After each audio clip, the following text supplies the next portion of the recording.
Today, across the pine savanna of Payne's Creek, many young yellow-headed parrots begin life in artificial nest boxes installed and monitored by the park's conservation officers. Most will successfully fledge and go on to join the wild population. But not all chicks are so fortunate. For these birds, survival may depend on intervention.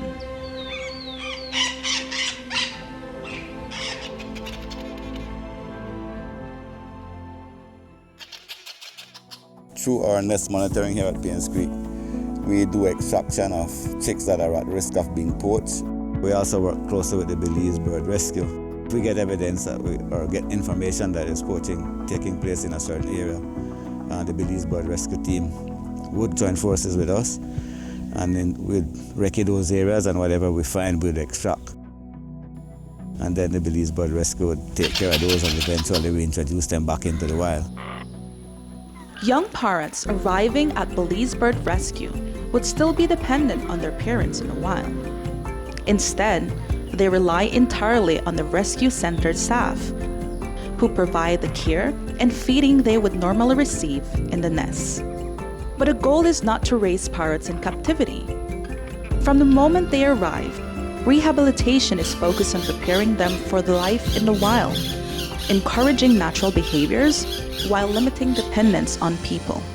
Whenever they start getting their feathers and growing up, then we slowly move them, transition them into bigger enclosures until eventually they're moved to an area where they are isolated so that they're far from any human interaction, any other bird interaction. So it's roughly like a year, and then we bring them back here to tide. Once the birds are ready, they are moved back to Payne's Creek. Welcome back home.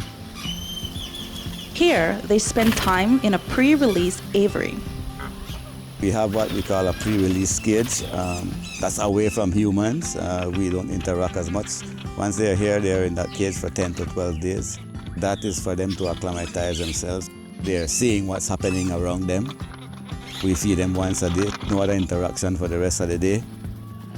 Usually this time of the year, there are lots of parrots around, so that interaction with the wild flock starts from there.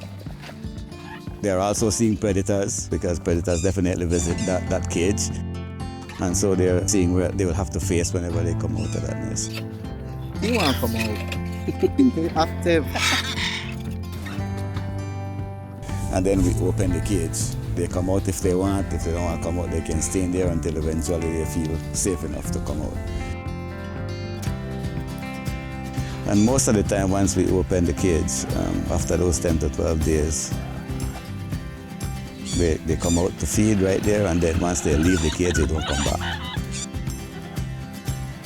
For the tide conservation officers and Belize Bird Rescue staff, release day represents the culmination of countless hours of care, planning, and collaboration. And for these young birds, it is the beginning of life in the wild. They hang around for maybe like a month or two around here, right near the station. We're roosting right here within the pine stand there where the cage is, until eventually they start joining the natural roosting sites where most of the birds go to roost at night. And then joining the wild flocks, integrating themselves and making themselves at home. For a single bird, the effort can seem remarkable, but for an endangered species, every individual counts. Each parrot that returns to the wild strengthens the future of Belize's yellow-headed parrot population.